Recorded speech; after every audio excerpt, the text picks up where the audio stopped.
Hey, good evening, everybody. Happy Tuesday. We are so excited to be back for another event live. Tonight's conversation, I'm super excited about because I'm always excited to have community conversation. But it's always better when you have another person in the conversation on screen with you.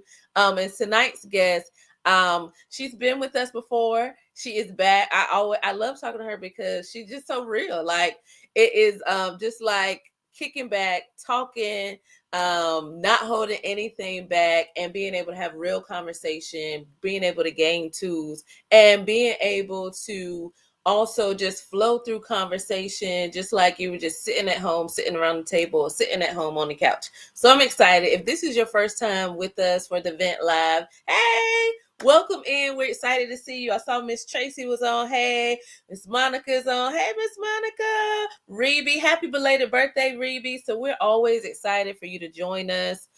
Tonight's conversation is on faith, justice, and liberation. A big part of that is speaking to how Inauguration Day and Martin Luther King were on the same day, but not just that one moment, but just how all these things interact, right? Where we are with our faith or our religion, where we are in the progress of liberation, especially for people of color, as well as this idea of justice and what that means. So we want to talk about that historically through the years, present day, what that can look like in the future. This will be a two-part conversation. What does that mean? Tonight we're going to start it.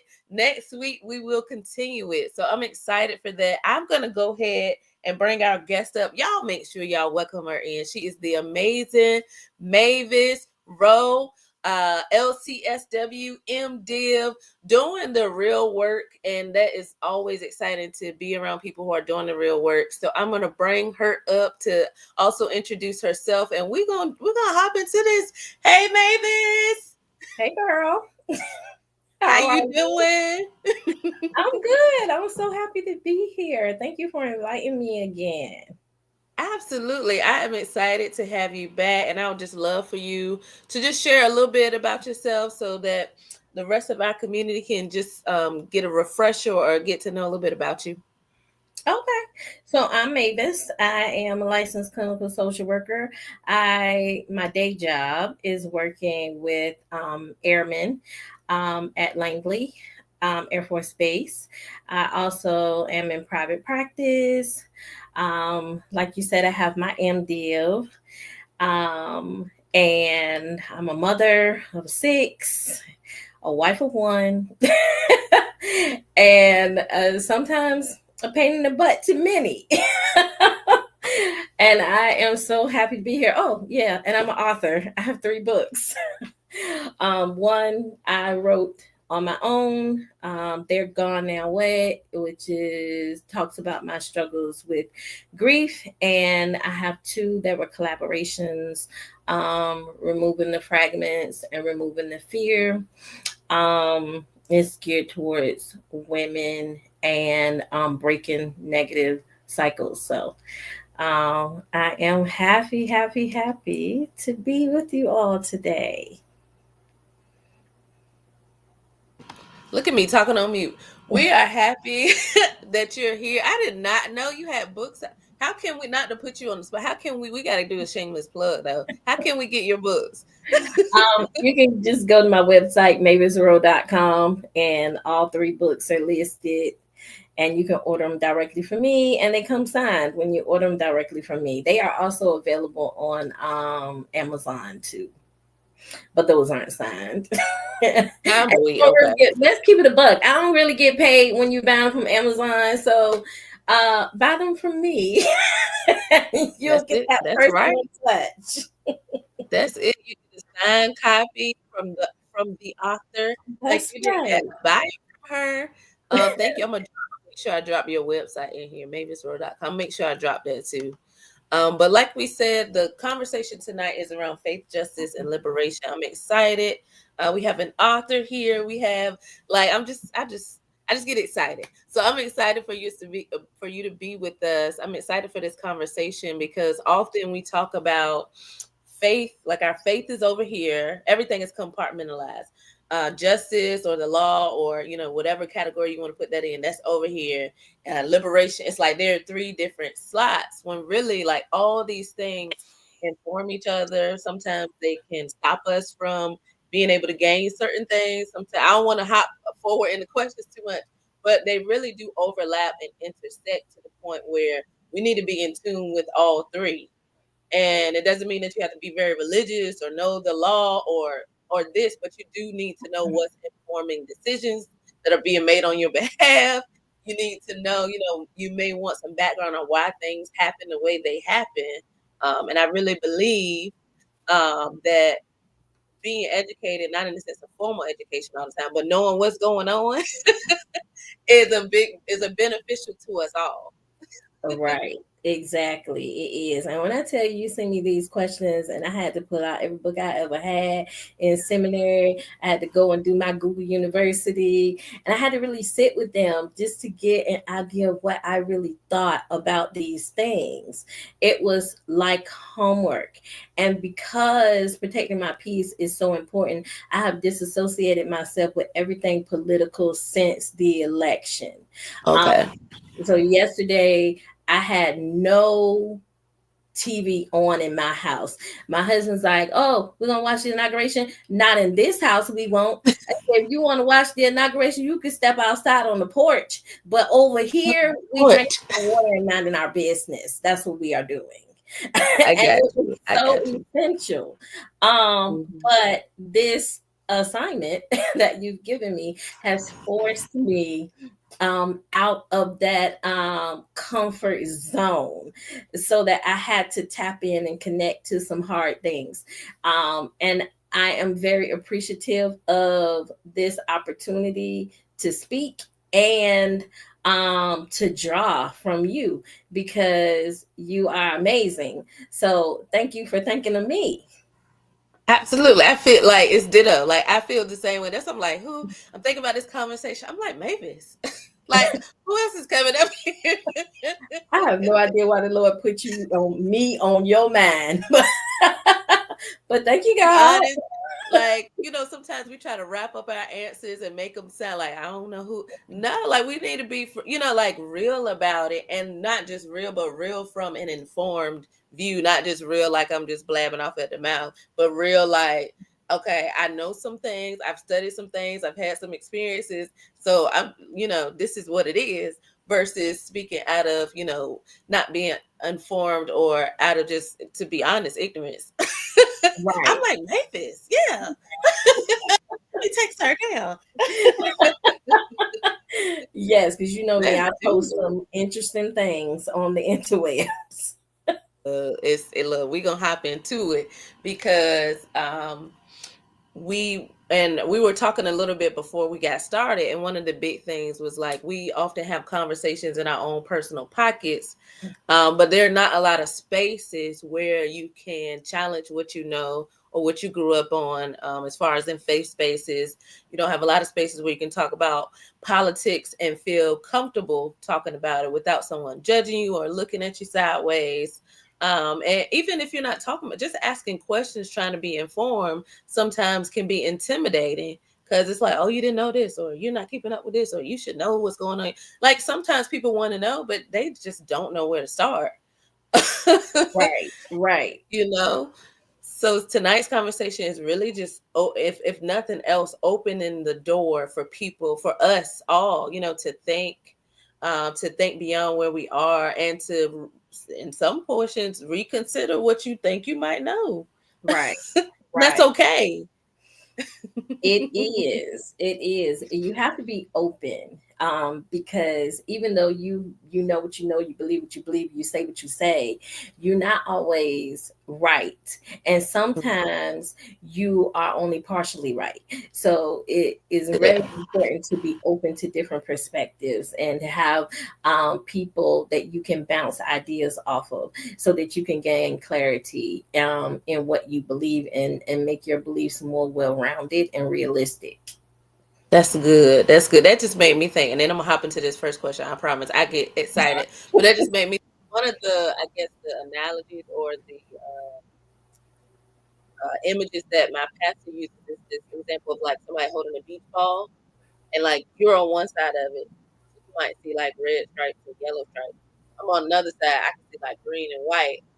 we both may be right, but we're standing in different places, so we see different things. So you trying to tell me no, it's this, and I'm trying to tell you no, it's this, and we both right. We're just looking at it from a different viewpoint and knowing that like it doesn't have to be right, wrong. Sometimes it's and both, and that's okay too. Right, right. So I'm gonna hop in. So the first question, and again, this is communal. So again, if you've never been on the event, if you're new to the event and you're watching, you're listening, somebody told you to come in here. This is a communal conversation. So you see me and Mavis on the I was about to say on the phone on the screen, but you are also part of the conversation. So comment, heart, like. But we want you to be part of the conversation. Your experiences, things you've read, things you've researched. We want you to also comment and be a part of this communal conversation. So here's the first question. And again, we're gonna be as authentic as we can be. And the first question is, what role does faith play? And we say faith is not limited to Christianity. Let me say that. What role does faith play in shaping societal power structures, both historically and today? All right. So I have a lot to say on this. So I'm gonna try to just hit the hot button spots. Faith and power structures are like twins. They go hand in hand. They are closely linked. And it's like society and governmental structures are heavily influenced by religious doctrine and vice versa. When you think about Islam, I have a few clients who are Muslim, and so we've had these conversations.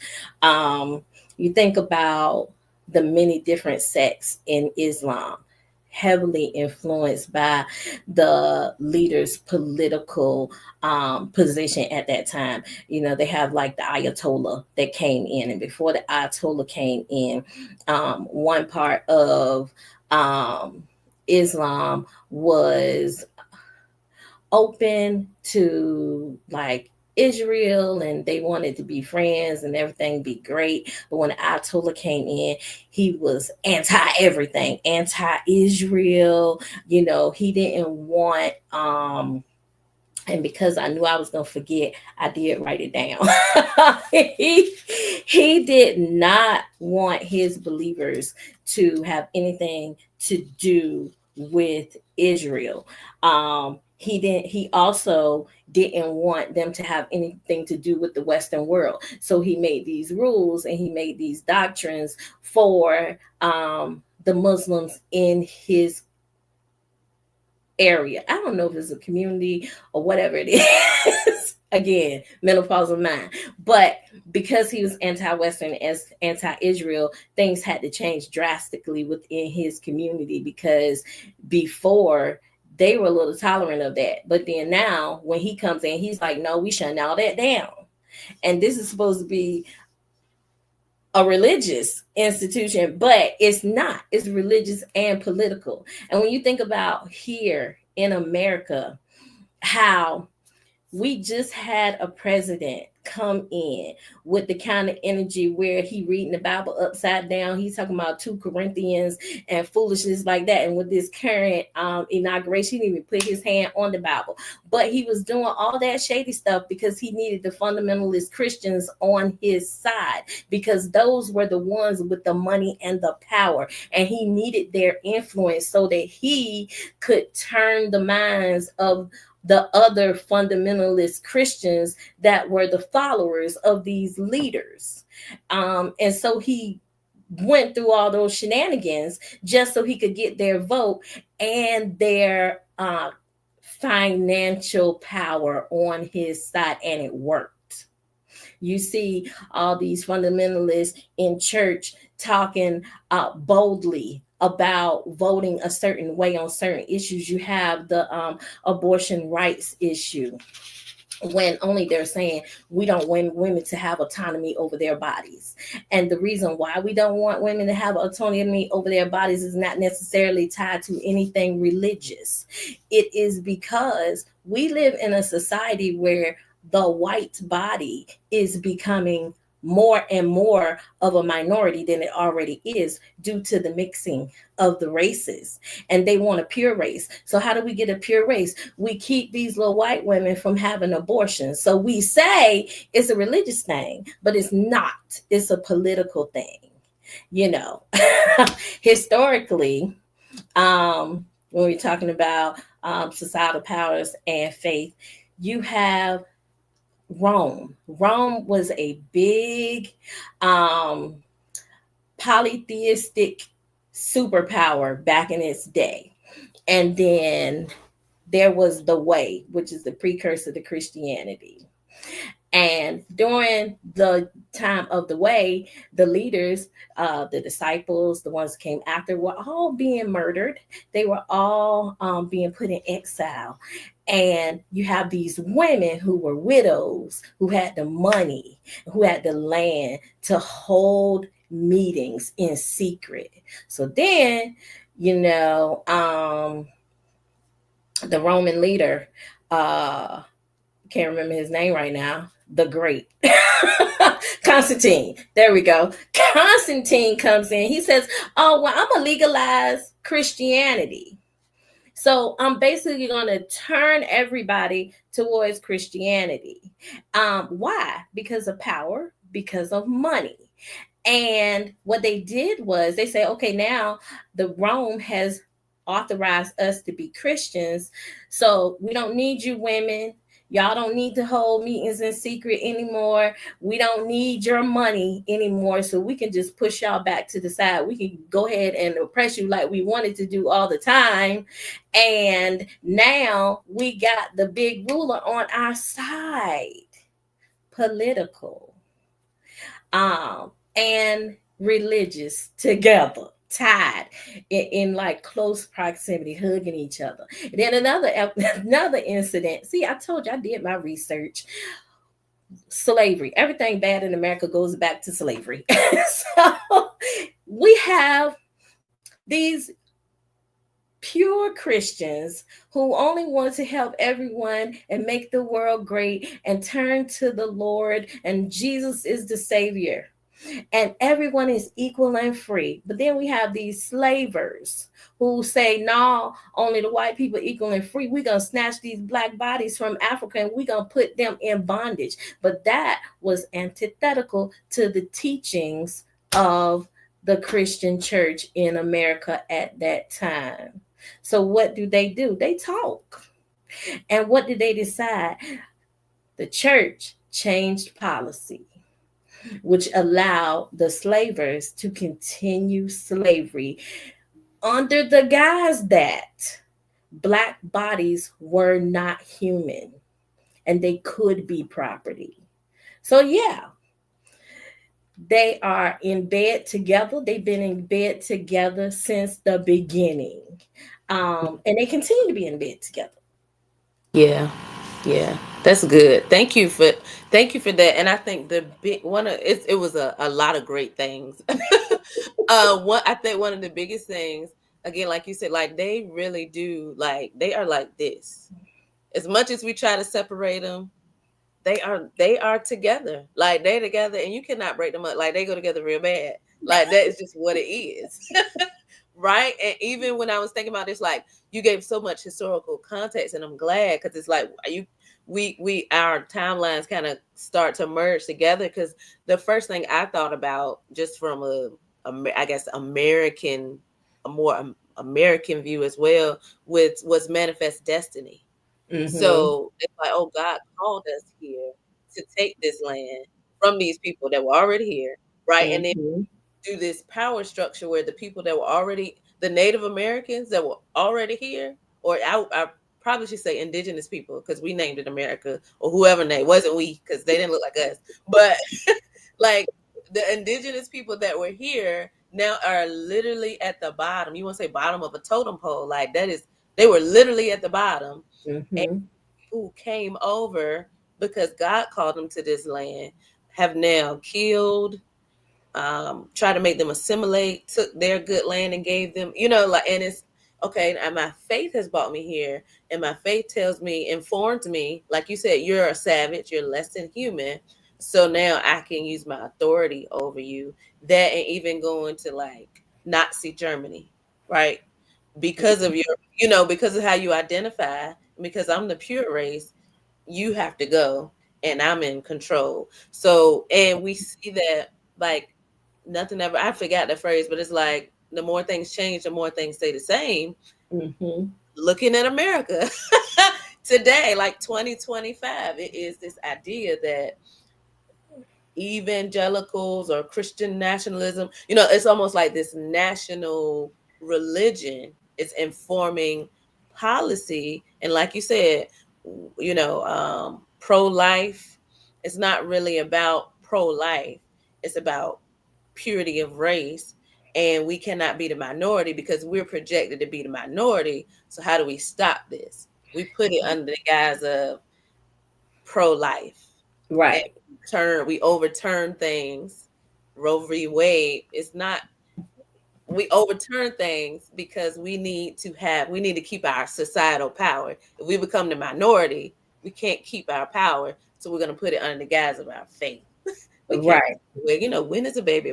It comes into these, we're nitpicking at things that are not even the main conversation or the motive for real.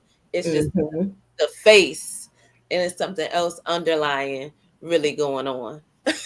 It is because when you think about it, you're not pro life. You are Mm-mm. pro life in the womb.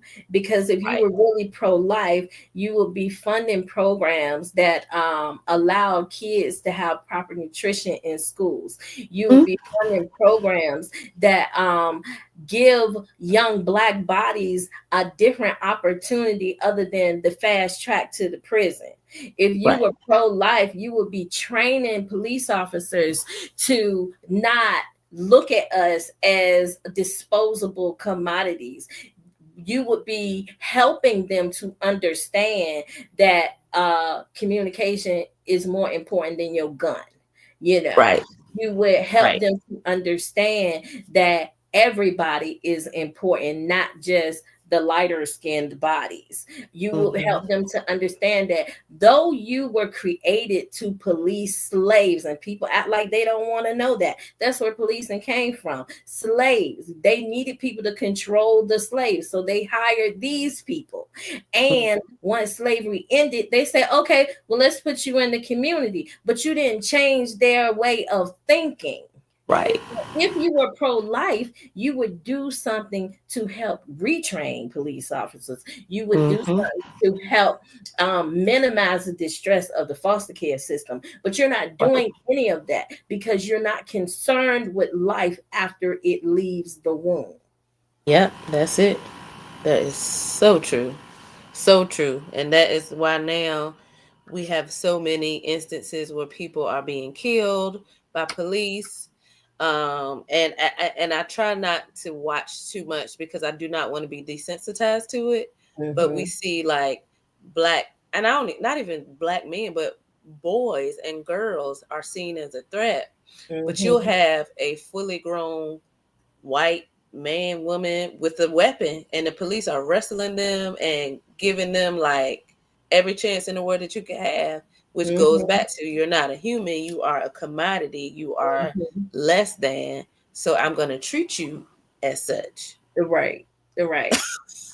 Like, look, even looking at Mike Vick, and people still like him getting hired at Norfolk State, and people still going back. And I love animals, let me be clear, but people keep going back to that. But where's your outrage when our children are getting gunned down in the streets, and you are outraged about something that happened years and years ago? And this man paid the price for what he did, but officers are getting off with murder, getting away Right. with murder of like a real human life, and you telling me you pro life.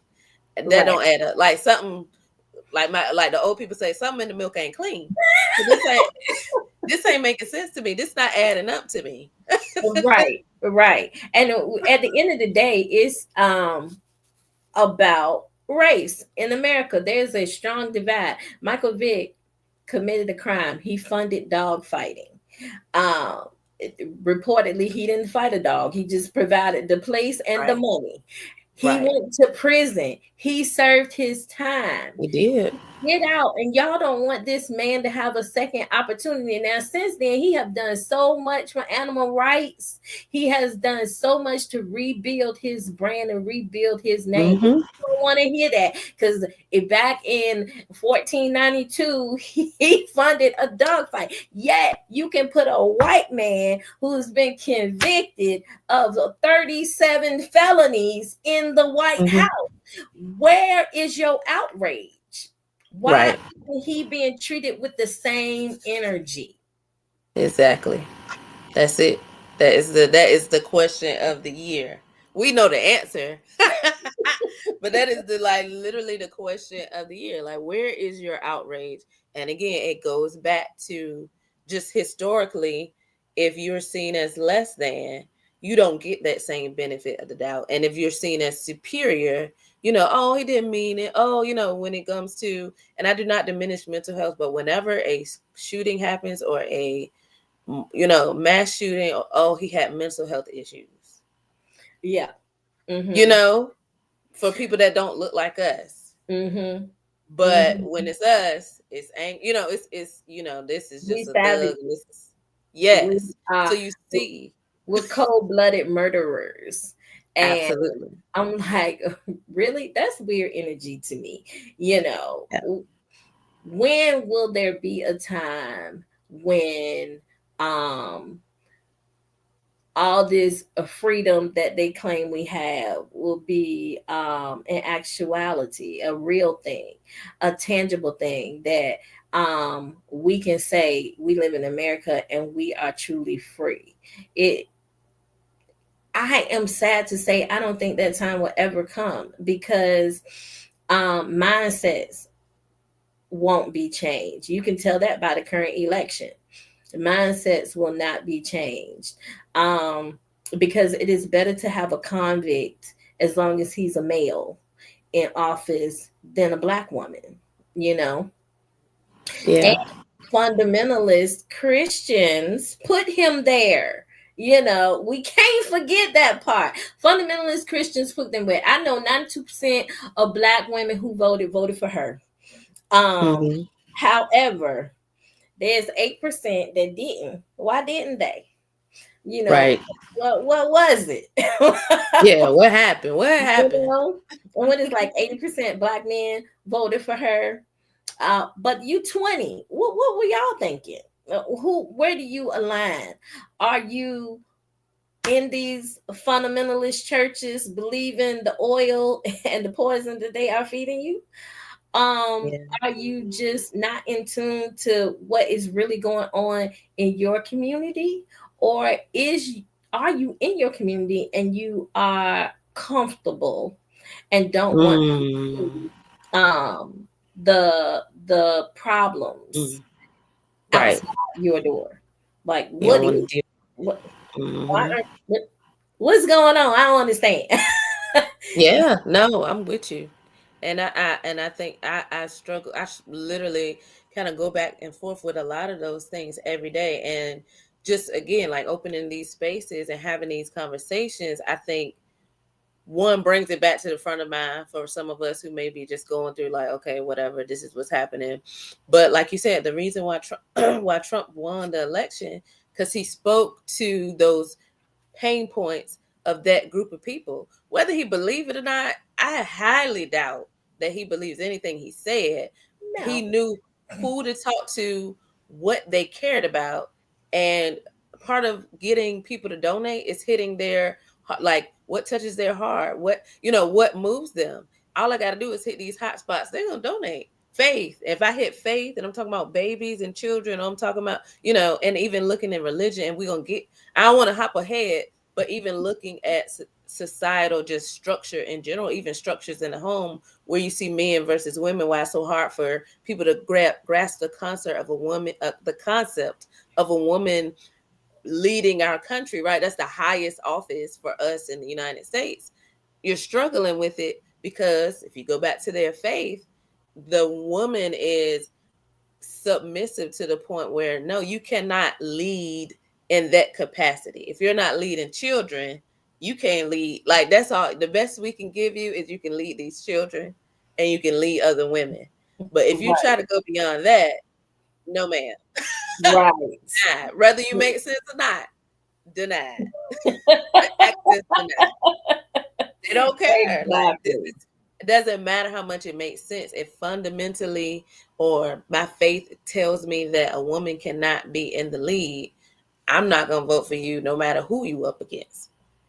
Right. And that's probably like we can talk a whole another hour about that. Yes, yes, yes. And it's crazy to me because if you look back in history, women are the ones who've been doing the work. Right. Back when the early church, like I said before, there were women letting people have meetings in their homes and funding those projects. When Mm-hmm. you talk about, let's keep it a buck. When you talk about slavery, black women are the ones who kept the white people safe and the black people as safe as they could. They Mm-hmm. fed their kids and the mistress's kids. They Mm-hmm.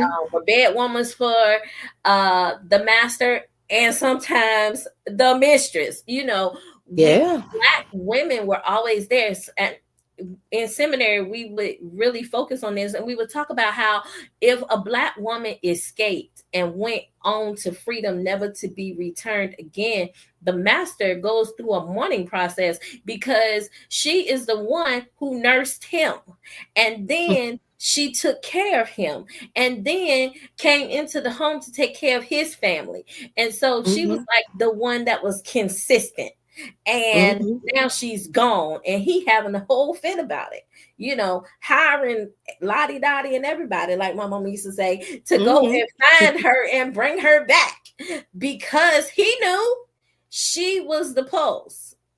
That's Black it. women consistently are the pulse. But when you are talking about religion and religious spaces, you can take Muslims. I've had conversations with my clients about prayer, which is a strength. And it is a coping skill. But when I say, why don't you gather your family and pray? If they have a male in the house, son, husband, whoever, they're not allowed to pray over the family because they're women. Mm-hmm. Are you serious? In 2025? And they stand on that because, according to them, that's how it was taught to them in the Quran. You could still Mm-hmm. today in the Christian space, you can go into churches and they won't allow a black woman or any woman in the pulpit other than to That's place true. the water down for the pastor. Are you serious? In this day and age, our voices still don't matter. And then when you go in these big mega churches, you look at the list of pastors, most of them are men.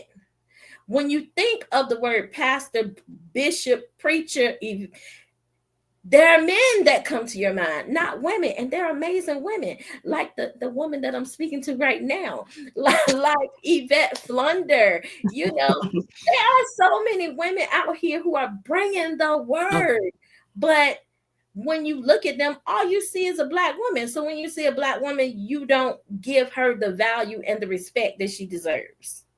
yeah, I agree. And first of all, thank you. And second of all, like I've been in spaces and it's been like, and I've seen even with like some of my colleagues, and it's like people are as a not even a young black woman, just as a black woman, if you come in confidently and you can teach, preach, whatever, it's almost like it's a surprise to people. Like, oh, you can preach. And I would share, just like to be completely transparent, I've been to a couple churches and I'll get up to preach and the keyboardist will get up and leave. Wow. Right? Because they already know you're not going to tune up or whatever the case may be, right? They get, Right. I mean, like, get slam up and go, oh, you go, all right, good, bye.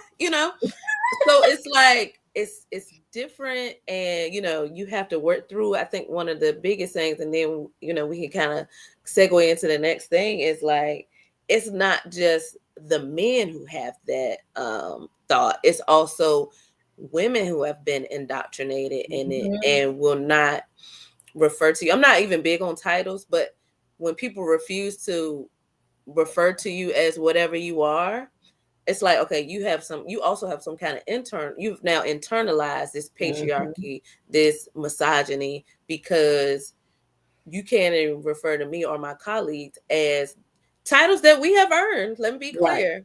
Right. Right. It's not a big deal, but it's just the respect, because if you had, if you were, doctor, whatever, I would refer to you as such because you Mm-hmm. earned that.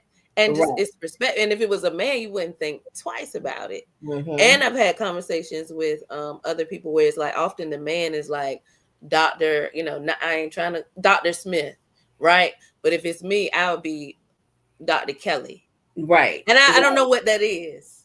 I don't know what that is. You But know, it's a it thing. yeah, it is very common, and it goes back to everything bad in America, slavery. Um, we were not allowed to have any prestige or power in our title. It was always your first name or boy or gal, you know, Yeah, that's or, true. or, or something disrespectful like that. And so now in the Black community, and when in antebellum South, up and through now, title is important in the Black community, except when you walk into the church and you female, you know. Mm-hmm. And Mm-hmm. then you can go on back to gal. That's one of the words that I detest more than anything. And Oh, I I can't correct stand it. people when they call me that. No, I have a name. You could call me Miss Rowe. You can call me Yeah. Mavis because I'm giving you permission to do that. But what you will not do is diminish me by giving me one of your little pet names. We're not going to have that. No, no, not at all. Yeah, not at all. And I'm gonna catch up on some of these comments. Miss Tracy Mingley, hey, she was speaking to the Mike Vick situation. She was saying, they don't want him to have a job, but they're okay with, I can't say all this out loud just so we don't get shut down, but a thief could be president. And not only that, could be president and place all his friends with money in positions in office. Hmm. So that's a good point. And that's what I'm like, we can really go on and on about these. And she also, as far as voting, Miss Tracy Mingley said, some don't think it impacts them, but the vote impacts us all. So you kind of go in your own way. That now impacts us all. And speaking to the conversation we had about titles and things like that, Jazz Cox was saying that is sad. It shouldn't be that way, and it shouldn't. It really shouldn't. But again, because the power structures, it is this internalized thing that has really been passed down for generations. Hmm. Hmm. It really has. Yes, I told my husband when I get my doctorate, everybody gonna call me doc. I don't care where you at. Everybody gonna call me doctor. You can I call know me, that's right. baby, but the doctor need to be up there because I done sweated and toiled to get that Okay, blood, sweat, and tears. Okay. Doctor Mama. You gonna call me Yes, you call me Dr. Mom. Dr. Mommy. That's what you call me. exactly. I really thought we was gonna get through like it is. We are 40 minutes in. That's how we gonna work it out. We're gonna work it out. Yeah, it might be more than two segments, y'all, but it'll be all right. We don't gotta rush it. But this next question, and again, thank y'all all who've been commenting, who are on, who may have popped in, popped out. This conversation again, justice, faith, liberation, and not always compartmentalizing, but also like really looking at how they intersect and how they affect us all, whether you are black, white, male, whatever you identify as far as gender, as far as race, ethnicity, religion, or faith, or if you do not, just if you do not identify with any type of faith or religious system, that's fine too. But you do want to know about the world around you and what people, because of Mhm. their faith, what kind of decisions they're making, which affect us all. So if Yeah. nothing else, we want to be informed about what's going on. And this next question speaks to that. It says, how has, and I want to hear from people in the audience as well, as Mavis responds, how has the concept of faith been weaponized to justify oppression and exclusion? I think we touched on this a little bit, but if you can speak to that some, please. Yeah, so we have touched in on it with bodily autonomy with women and the abortion rights. When I first read this, do you know what came to mind? The color purple. Mm. In The Color Purple, there's a scene with Celie and Sophia in the field, and Sophia says, you told Hoppo to beat me." She goes on, "All my life I had to fight." And Celie says, "This side will be over soon. Heaven lasts always." And Sophia's response is, "You need to bash misters in his head and think on heaven later." That Mm. whole theology of suffering has been used as a weapon to keep black and brown bodies and feminine and Q plus bodies bound in a box and locked away. They say, the Bible says that homosexuality is a sin, but what they don't tell you is the word homosexual was only put in the Bible in 1946. They don't tell you that. Before that, it was very specific things like sodomy, like incest. Those things were in the Bible. But Mhm. no, 1946 was the change, where they changed that verbiage in the Bible. You get a Bible that's predates 1946 and you'll see the difference.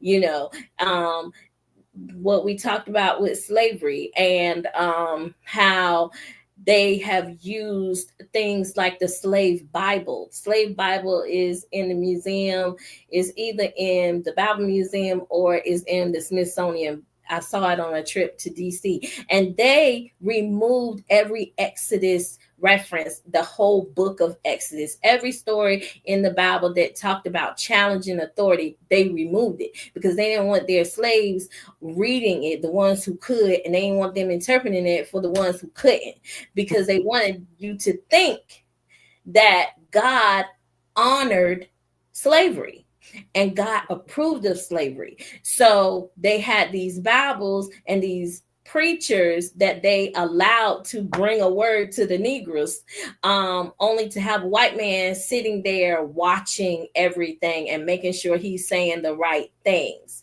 to keep you convinced that you need to be in slavery, that you're less than, and God is punishing you just because of the color of your skin, just because of your savage ways, just because of the way you worship. We don't want you loud. We don't want you shouting. We don't want you doing your ancestry veneration stuff around these parts, because that is not godly. God wants you to be beholden to me forever. That is what they used Christianity and the slave Bible for. You know, women in the Black church are always taught that they should be silent. They always bringing out 1 Corinthians 14 and 34, when Paul tells the church on Corinth to keep your women silent, let them talk at home. They don't consider context. They don't consider what was going on in the church at that time, but they use that to support this narrative that women shouldn't be speaking in the church. So many examples of how faith is used to suppress us as human beings, black and brown people. Savages, you don't know nothing about Christ, you don't know nothing about Christianity, then whatever it is that you learning or whatever it is that you believe is demonic. You have people who are Wiccan, they say you're demonic. People who practice voodoo and hoodoo, oh, that's demonic. You casting spells, you using trinkets, that's demonic. Never mind, you up here with your anointing oil and your prayer cloths, and your incense that you burn at the church. None of that is demonic though. But what I'm doing is demonic. I can't honor my ancestors. Jesus honored his ancestors. He was on the mountain of transfiguration and he was talking to people that were dead. But I can't do it, because that means that the spirits Jesus was talking to was cool, but the ones that you talking to Not is yours. don't do it. That's demonic. get out my face with that foolishness. And that is what I tell them. Get out my face with that foolishness. My Mhm. whole wall is full of my ancestors over here. All the ones that I cared about, all the ones that I liked.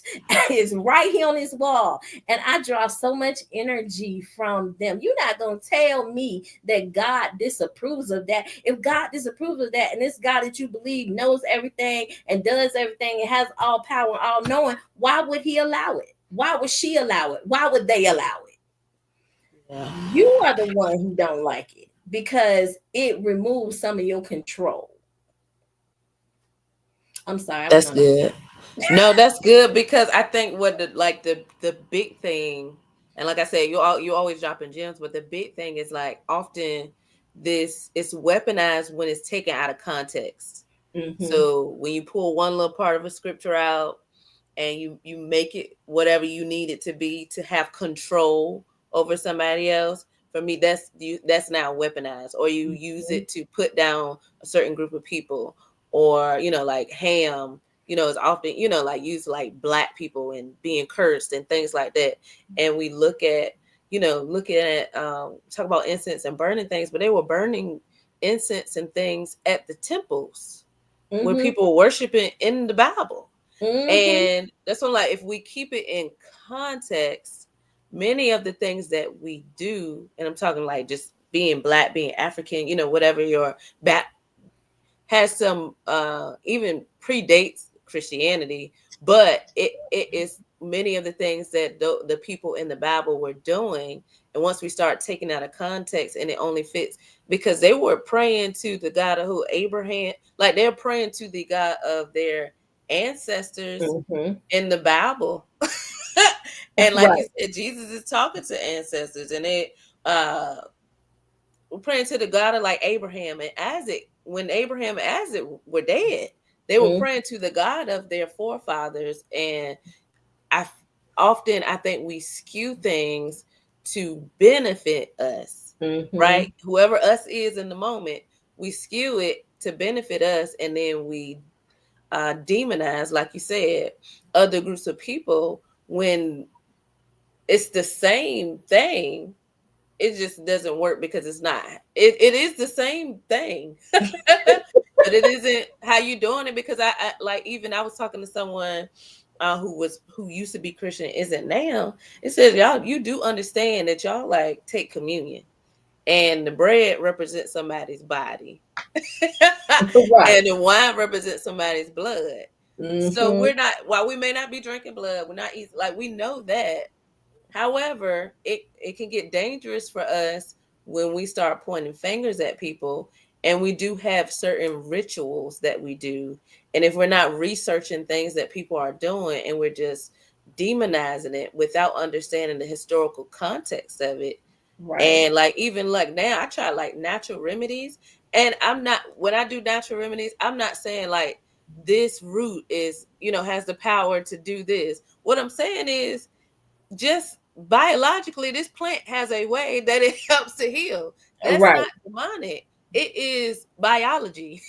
Like, you know what I'm saying? Right. Like that, it has healing properties. I'm not saying this plant is a god to me. What I am saying is when you're drinking chamomile tea and green tea and you got these herbs and stuff to help make you better, that is Mm-hmm. natural medicine. It is not mystified and all of this. It just is what it is. It Right. doesn't have to be demonized to the point Right. where now someone is using alternative medicine or holistic medicine. Even in spaces like that, it gets blurry, it gets muddy.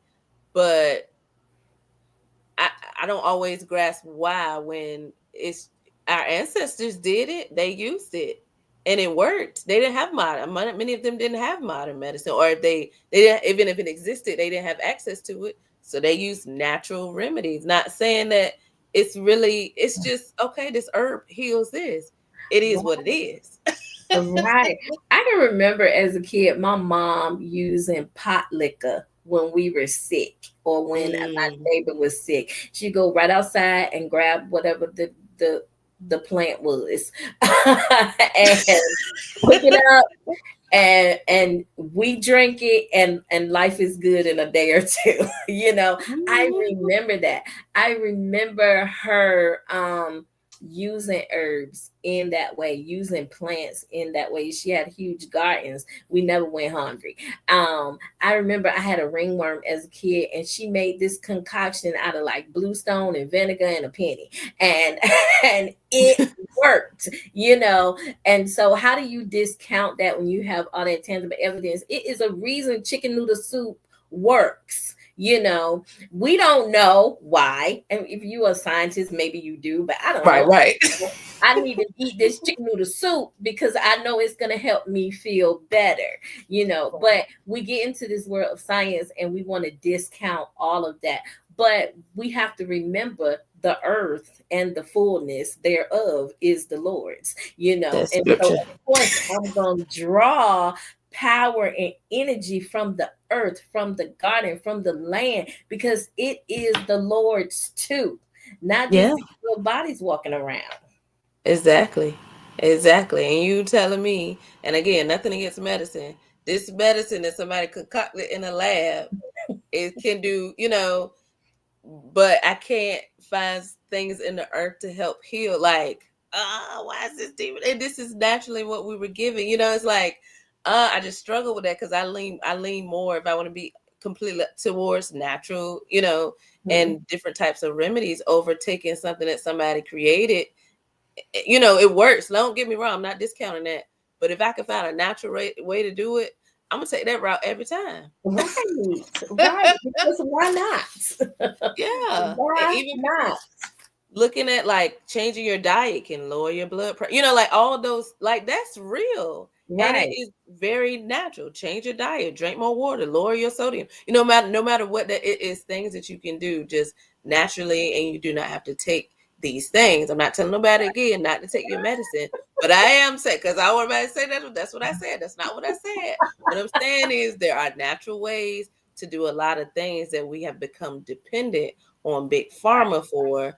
And again, going back to power, if your if your mind is on, well, these pills work, these pills save, and the pharmaceutical business is, I mean, billions, probably trillions of dollars, it's power. If I have a big, like it's power. It's often who has the biggest audience and has the bigger stage versus what other ways can we do things. And if it's almost like if you're the minority, you're not as respected, or you're not as trusted because this Mhm. big company is saying it. It's like, yeah, they're saying that, but there are also other, let's be open to other things being available as well, not just shun those things because it's not the mainstream thing that people are doing. Mhm.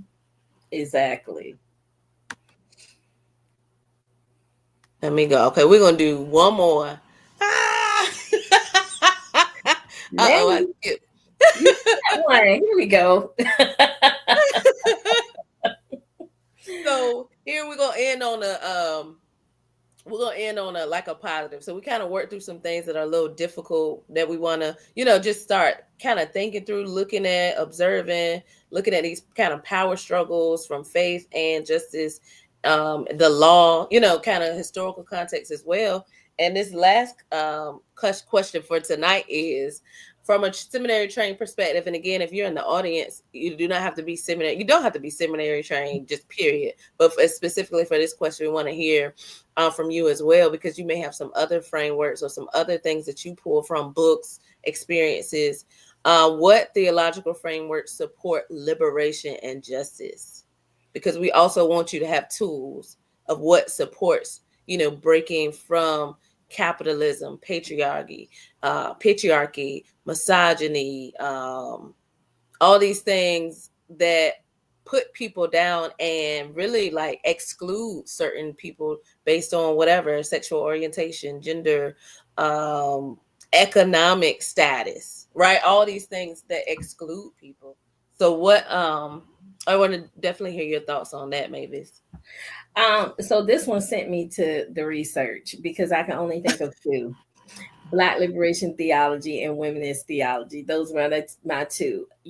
I am a Black female, so I mainly focus on Black female stuff. But when I went to the research, any minority group you can think of has a theological framework, a liberation framework. They have feminist liberation, Latino, Native American, Q plus, and the one that I really loved was eco justice, because it includes humans and all other species on Earth as well as natural systems. And it says that they are intricately linked. And we talked about this in seminary with respect to the earth and animals, and how it helped us in this class, helped us to explore beyond who we were as humans, and to value the point of people who are vegan. They only eat like natural things, and they don't eat anything with a heartbeat, nothing, just the just the earth. And then it also challenged us to think of the earth on a global perspective, with consideration to pollution and how the weather is going crazy, or seems to be so, and how air quality is diminishing, the ice tables are melting, and what our impact is on the earth as humans, and to help us to understand that it is our responsibility to preserve what is left. And so the eco justice took me back then and helped me remember some things. But Black liberation theology, James Cone, was hammered into us at Union, and James Cone says that, it helps us to reinterpret Christian theology through the lens of the Black experience. He had a whole book. His problem with his book, he didn't include women. He didn't even think about at the time, and it was only till when he re-released the book that he was like, oh yeah, I forgot to include women. So that's where womenist theology come in, who includes women, and is derived from womenism. Who is it Alice Walker? Which one? Yeah. Alice Walker, that's right. Who coined the term. And Kate Cannon, she was one of the forerunners. And what I really liked about womenist theology and womenism is because it talks about us as Black women and our place in the world, and honor from like a spiritual perspective, our way of being as Black women. And you look at the human value chart, which is nothing we learned in seminary. Black women at the bottom, so they have everybody above them, white land owning, money having men, then their wives, and then their children. Then you got your Black husband, and then you, and then the only thing below you are your children. But once your son grows to a certain age, he even comes before you. And so Black women have to deal with oppression from every level, including the husbands who say that they are ride or die for them, And so with womenism, when the Black woman is free, everybody is free, because there's nobody left under her. And so that's why womenist theology strives to make the Black woman free, because it is not our aim to oppress anybody else, all those above us. We want everybody to win. But society is not set up like that. Society says, no, we're going to create this box. And Melissa Harris Perry, in her book Sister Citizen, she explains this box so well. She says society has a room, and in the room everything is on its axis, is turned, skewed, off center. Nothing is standing up straight. Everything is leaning. And Mm. society pushes Black women into that room, and you go into that room, and because you want to be in line with the room, you bend yourself to Mm. appear straight with the room. So you accept oppression, you accept being less than, you accept abuse from the church, from your husband, from the world, because you're like, I want to be in line with the room. But then you in that room long enough, you start to say, hey, hey, hey, something ain't right, and you stand up. And when you Mm. stand up, you feel power, but you standing out. So now you become a target. And everything in that room and in society, it's their job to put you back in line. And when Mm. you don't go back in line, you labeled as the angry Black woman. Wow, that's real. That's so And real. so womenist theology helps us to manage that. It knows we're going to stand up and stand out. So it helps us to be confident in who we are, to understand your relationship with your creator and your place in society, and gives you the opportunity to not have to compromise yourself to be a full human being. That's good. I think that is such an amazing space to kind of pause for the next one, because I know just like our audience, especially tonight, is a lot are a lot of Black women, and I know that they can identify with what you just said. Like when you were talking about it, I could see myself in that box, and even flashback to moments of, oh, you kind of gotta get over here, you got to do this, and you got to bend for everybody else, and you got to look out for everybody else, and you got to bend over so this person can get up. But then it's like, don't nobody put their hand back down to pull you up, and it's all these spaces of, I gotta do this, I gotta do this. And then when you finally kind of, when you gain confidence and you know who you are, it's like, now who do you think you are? Right. Like you said, I need to put you back in your place, because I can't. It's almost like society, and it's not everybody, but it's a lot of people do not, the sight of a confident Black woman who knows who she is, and is, like walking in whatever it is that she's doing, is a threat. Mm-hmm. And it is like, who how dare you think you can get out of the box that we put you in? Mm-hmm. Like, we'll live off your back all day, all night, but how Mm-hmm. dare you stand up and make us treat you with respect? Like, how dare you do that? And then, Right. like, then now you're angry when you really are just trying to live your best life. Mm-hmm. Oh, she angry, she mad because, no, I'm not living in your box, your skewed Mm-hmm. box anymore, and you don't like that. Right. Right. That's the real thing. But Exactly. thank you again, and I would love for you. Kind of, I know we got halfway through our questions tonight. Did we? Because I only know we went through three, and you gave me like 33 in that You were like, email. "Are we Don't gonna get do through this?" that. I was like, "You're right. We probably won't get through these." I put six up here for tonight. We got halfway through the six for tonight of the half, so we are like a quarter of the way. But I would love for you, and I'm gonna pull myself out while you talk, to just leave us with just a final thought when you think about liberation, justice, faith, and just based on our conversation tonight, if you could just leave us with, just a few seconds of your just final thoughts and what you kind of want us to walk away with tonight. Okay. So I thought about this earlier today. What I came up with is um, prioritize yourself. And not in a selfish way, like I'm gonna have what I want, it doesn't matter what anybody else needs, but prioritize yourself in a space where I need to take care of myself mentally. If you will not take disrespect from people in your family, from people in your workplace, don't take it from people in your church. There are a plethora of different church organizations that you can be a part of to get your social spiritual selves um, in line. You don't have to choose one that is founded in oppression. And it's very hard sometimes to navigate that space, and sometimes you have to pull yourself out. I have not been a member of a church for a year. And in that time, I have grown so much closer to my Creator. I can hear God's voice with clarity.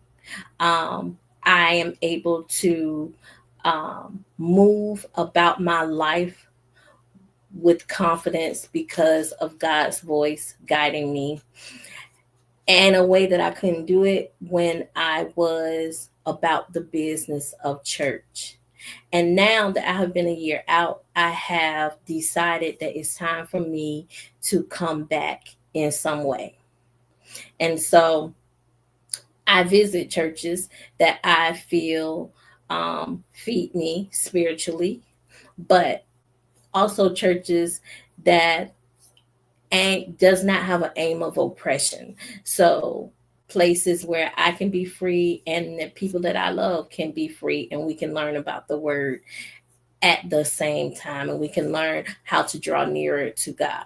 So when we're navigating these crazy political spaces, another thing, sometimes we have to accept things that are beyond our control. And this whole political environment going on right now, and the fundamentalist views are beyond our control. And so sometimes we have to focus on a more micro level than a macro level. So, what can you do in your homes, in your community, in your churches to find comfort and to make things better for those around you? Focus on that because whatever is going on in the White House, whatever is going on in these fundamental spaces is going to go on. And we are limited in what we can do as one person, as one small group to change that. So prioritize yourself, put you in the space of people that you feel comfortable with, and don't be afraid to do something unorthodox like I did, like step outside of the church for a whole year and then find your way back in a way that is aesthetically and spiritually pleasing for you. So those are my 2 cents. And thank y'all for having me. Thank you. Like I really appreciate you. Thank you for dropping that gem. I think sometimes we almost feel like hostage to doing certain things because that's how grandma did it, granddaddy, uncle, whoever, if you leave then or this is the family space. But sometimes you do have to explore beyond, and sometimes even again, we were talking before we came on, you have to protect your peace. So sometimes you gotta turn the TV off. So everything you said, like I'm like ditto, ditto, ditto. I appreciate you. Like, and sometimes we need that reminder of it's okay to pause. It's okay to know it's a lot going on around you, but you have to focus on finding what peace is for you. Mm-hmm. And that's a big thing. Like with the event, like find your peace. There are always gonna be things happening, and there'll always be stressful situations.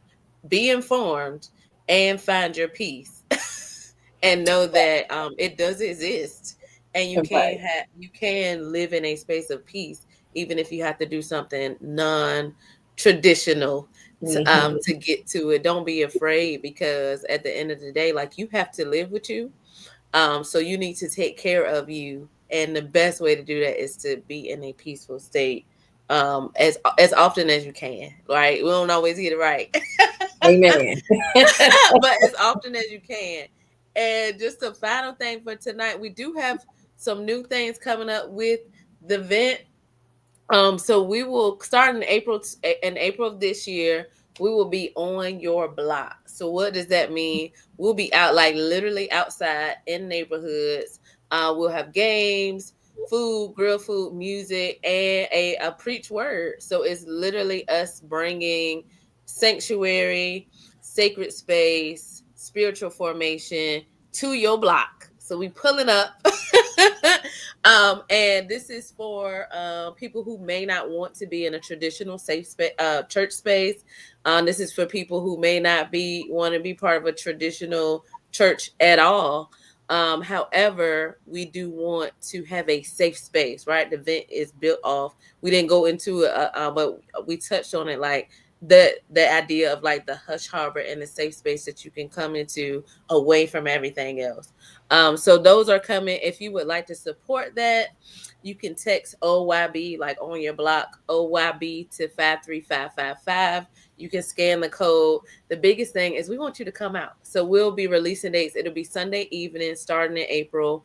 And we just want people to have a safe space to come, to be able to worship, to be able to be in sacred space with other people, and to not feel like you have to do it a certain way because that's how you've seen it before. So I'm super excited about this. I cannot wait for it, and I hope to see you. So we'll be all over the 757. I hope to see families, people, whatever. Just come out, and just know that you can have sacred space, safe space, healthy space, and it can be anywhere. Not, it can really be anywhere. So if you would like to support that effort, we have ways that you can do that by scanning or by texting OYB to 53555. If you like, I will see you in April. We will see you in April. We'll release exact dates and locations prior to April, of course. But we're really excited about that happening. And the way we'll be able to connect in that space. So I'm super excited about that. Again, Mavis, thank you so much. I really enjoyed this tonight. To the people who were in the audience that chimed in, thank you for sharing, for everything that you did tonight. And we'll be back next week. We'll be back for part 2. Again, thank you, Mavis. Everyone on, have a good night. Protect your peace. Do what you need to do for you. And we will see y'all next time. All right. Good night.